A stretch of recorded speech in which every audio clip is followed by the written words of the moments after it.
Davis Supes visited some neighborhoods today where people say they've seen these visitors. He's joining us now in the studio. So Davis, what can you tell us? That's right, Courtney. These visitors that we're talking about are coyotes. I actually talked to a few people who are dealing with coyotes here in Greenville, and we also spoke to an expert to help us learn how to avoid the wild guests. Somehow, for 1 minute, for 1 second, I should say, the coyote let go of socks. The socks ran in the sewer here. I just avoid walking the tree line anymore because a few times we've walked the tree line and we've had a few visitors come out and try to approach us. At first, they were just looking over the embankment, and then they started getting a little more. They started coming in the yard. It's always safe to assume that there are probably coyotes that live in the area, whether you see them or not. Coyotes are pretty good at avoiding detection by humans, although sometimes, they can be out and about when people notice them. Locals like Sam Best have experienced some close encounters with the coyotes so far, including one incident where Best helped protect a neighbor's cat. They saved him.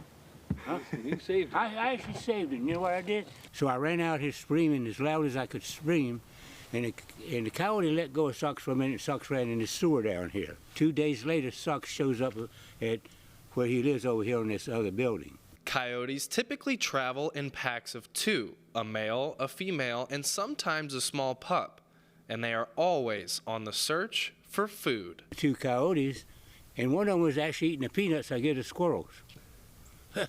Coyotes can't read labels, and they don't know that the food is intended for other types of wild animals. And when you're a wild animal, food is food. You take it if you can get it, and it's something that you can survive on. Coyotes can survive off small rodents, insects, and all types of food. So one tip to avoid them is to remove those outdoor food sources. We always recommend to remove food sources if you don't want coyotes or other unwanted wild animals hanging around near your home, because they're going to take advantage of that.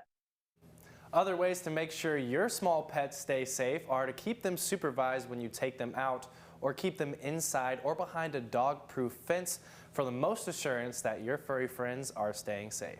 In studio, Davis Supes 9 on your side. Davis, thanks. Down